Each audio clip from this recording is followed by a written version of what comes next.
Hello guys and welcome back to the channel. In this video, I'll show you how to set up your Virgin Media Hub 5.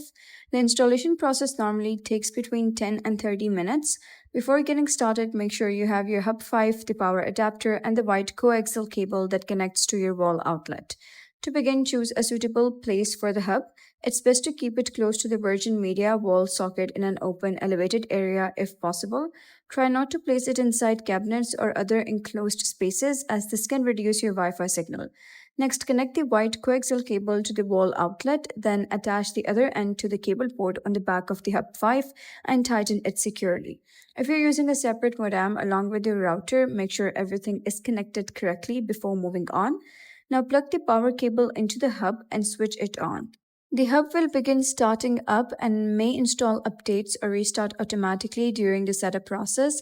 This can take up to 30 minutes, so wait until the status light becomes solid, which indicates the connection is ready. Once the hub is online, connect your devices using the Wi-Fi details printed on the label underneath or the removable Wi-Fi card if one is included.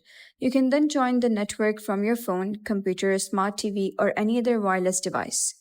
If you want to customize your settings, open a web browser and go to 192.168.0.1. Sign in using the router's login details where you can rename your Wi-Fi network, create a new password, and adjust other settings if needed. Finally, test your internet connection to make sure everything is working properly. And with that, that's the end of today's video. If you found this video helpful, please consider subscribing and leaving a like. It really helps me out, and I'll see you next time.